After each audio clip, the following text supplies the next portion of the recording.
এখান থেকে আমি বের হয়ে যাচ্ছি,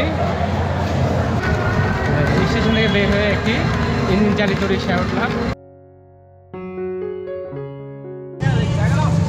কিশোরগঞ্জ শহরটাকে ঘুরে ঘুরে দেখছি।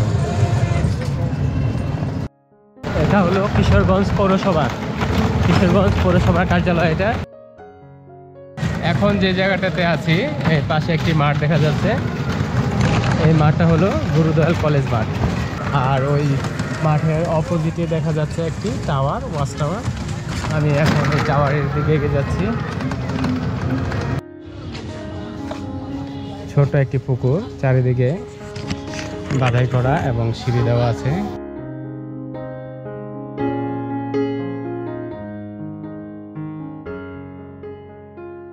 সামনে দেখা যাচ্ছে ওয়াচ টাওয়ার। মোটামুটি বেশ উচ্চতা এবং এই টাওয়ার থেকে শহরটাকে ভালো মতো দেখা যায়। এখন এই মুহূর্তে তালাবদ্ধ আছে। এটা বিকালের দিকে তালা খোলা হয় এবং এখানে দর্শনার্থীরা এই ওয়াচ টাওয়ারে উঠে পুরো শহরটাকে সুন্দর মতো দেখতে পারেন। বসার জন্য সুন্দর কিছু স্পট করা আছে। আমার এই পাশটাতে একটি নদী দেখা যাচ্ছে, এটা হলো নরসন্দা নদী।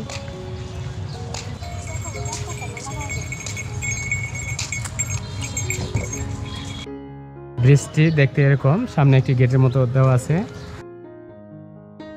নদীর এপার থেকে ওপার যাওয়ার জন্য এই ব্রিজটি এভাবে বানানো হয়েছে।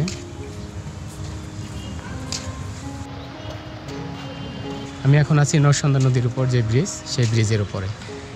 এই নরসন্দা নদীর উপরে বেশ কয়েকটি ব্রিজ আছে, তো আমি এখন এই ব্রিজটির উপরে আছি। এখান দিয়ে মানুষ পারাপারের জন্য এই ব্রিজটি, গাড়ি যাওয়ার কোনো ব্যবস্থা নেই। আর ওই পাশে আরেকটি ব্রিজ আছে, ওই ব্রিজ দিয়ে গাড়ি চলাচল করে। ওয়াচ টাওয়ারটি এই পাশে এবং ওই পাশেও আরেকটি ব্রিজ আছে, সেই ব্রিজ দিয়েও গাড়ি চলাচল করে।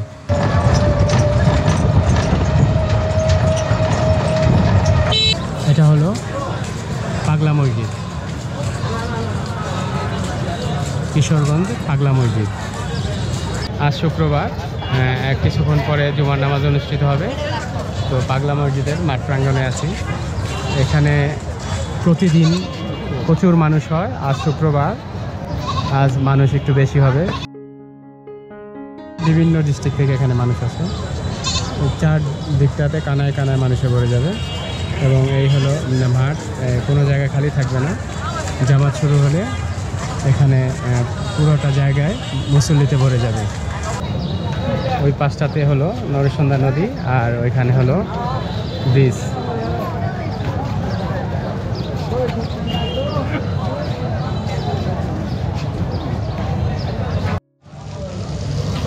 এটা হলো মসজিদের ওযুখানা।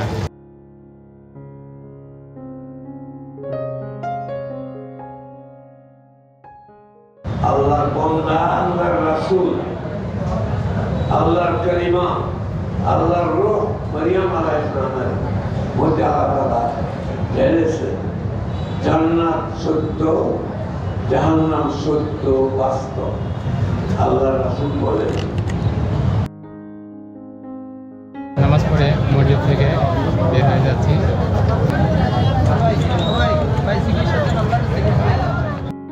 সামনে যে মাঠ আছে, এই মাঠটাতে পরিপূর্ণ মুসল্লিতে এবং এখানে মসজিদের দুইটা পার্ট, ভিতরে এবং বাইরে, এই সব কিছু এবং দোতলা এবং ছাদ সব জায়গায় মুসল্লিরা নামাজ পড়েছে। সামনে যে দেখা যাচ্ছে ব্রিজ এবং নদীর ওপারে রাস্তাঘাট সব জায়গায় জামাত হয়েছে।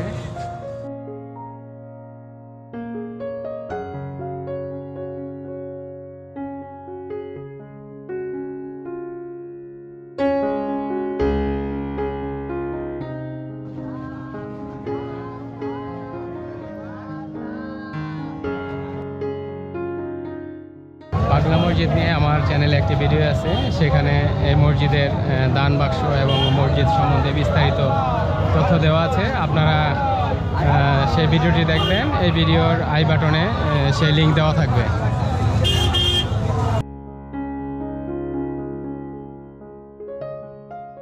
কি পরিমাণ মানুষ হয় এখানে দেখুন। বিভিন্ন জায়গা থেকে, দূর দূরান্ত থেকে মানুষ এখানে আসে।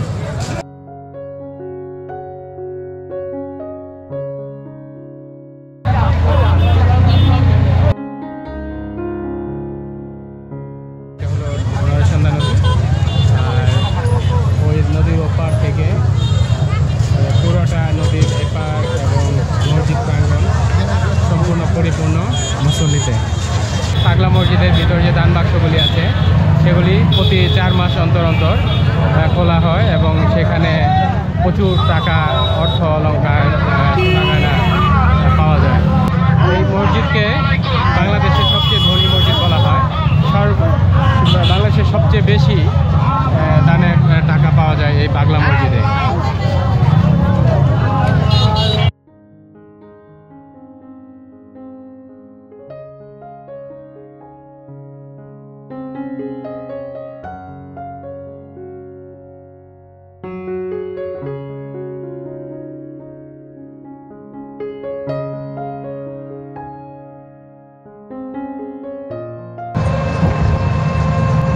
পাশেই দেখা যাচ্ছে নরসিংদী নদী।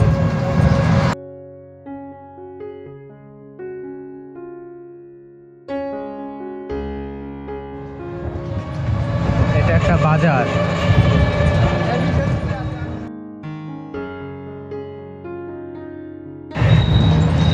তিন রাস্তার মোড় এখানে। এটা হলো কিশোরগঞ্জের মডেল থানা।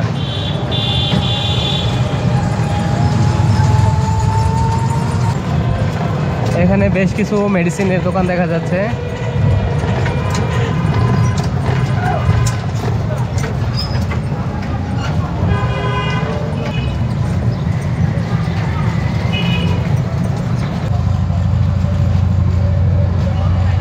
চলে আসলাম একটি রেস্টুরেন্টের সামনে।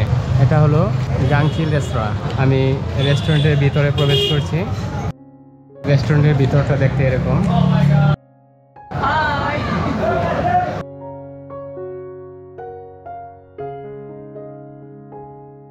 আমি এখন আছি গাংচিল রেস্তোরাঁর ভিতরে। দুপুরের খাবার খাবো।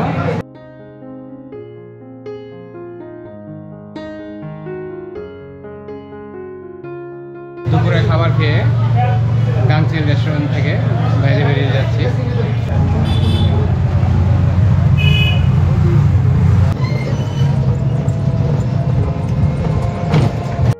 বিভিন্ন অলিগলি দিয়ে শহরটা ঘুরে আমি রেল স্টেশনের দিকে চলে যাচ্ছি।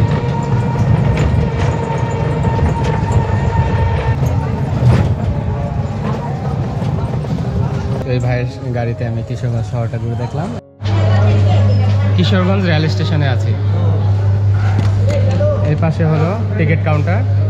এখান থেকে টিকিট নিয়ে নিব। কাউন্টার থেকে টিকিট নিয়ে নিলাম কিশোরগঞ্জ এক্সপ্রেসে।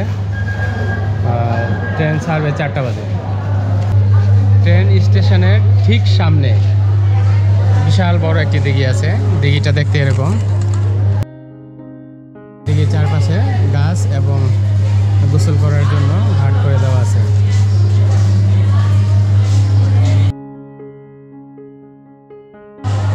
ট্রেনের অপেক্ষায় আছি। 2 বছর আগে এই স্টেশনে এসেছিলাম। তখন এই স্টেশনের ভিতরে কাজ চলতেছিল। তো স্টেশনটা আগের মতোই আছে। ফ্লোরে কিছু তখন রিপেয়ারিংয়ের কাজ চলতেছিল এবং উপরে যে শেড আছে সেই শেডটা আগের মতোই, নতুন করে কোনো কিছু করা হয় নাই। এখানে কিছু টাইলস লাগানো হয়েছে, সামনে কিছু টাইলস লাগানো হয়েছে। আর দোকানপাট এবং স্টেশন সব কিছু আগের মতোই আছে। এখান থেকে অনেকগুলি দোকান দেখা যাচ্ছে এবং একটি ছোট একটি রেস্টুরেন্ট আছে। কত বছর যাবত আছেন এখানে? 20 বছর। 20 বছর যাবত আছেন এখানে। কয়টা ট্রেন আসা যাওয়া করে? এখানে আপনার ঢাকাগামী আছে 3টা ট্রেন, আর চট্টগ্রামগামী আছে হলো আপনার একটা আন্তনগর ট্রেন, একটা আছে মেল ট্রেন। টোটাল হলো 5টা। আপ ডাউনে 10টা। 5টা আসে এবং 5টা যায়। এখানে একটি মাদ্রাসা দেখা যাচ্ছে। সবাই ট্রেনের অপেক্ষা করছি। ট্রেন নির্ধারিত টাইমে আসছে না, সম্ভবত 1-1.5 ঘন্টা দেরি হবে। কি করতেছেন? এই তো ব্লগ ভিডিও আপনার মতো। আচ্ছা, বাসা কোথায় আপনার? বাসা কুলিয়ার চরে। কিছুক্ষণের মধ্যে ট্রেন আসবে। তো এখানে কিশোরগঞ্জ এক্সপ্রেস লিখিত বোর্ডটা দেখা যাচ্ছে এবং আমার হাতের এই পাশে দেখা যাচ্ছে কিশোরগঞ্জ এক্সপ্রেস ট্রেন। এইমাত্র এসে পৌঁছালো কিশোরগঞ্জ এক্সপ্রেস ট্রেন। এই ট্রেনটিতে করে আমি ঢাকা যাব। আপনারা সবাই ভালো থাকবেন। ভিডিওটি এখানেই শেষ করলাম। দেখা হবে অন্য কোনো দিন অন্য কোনো ভিডিওতে। আল্লাহ হাফেজ।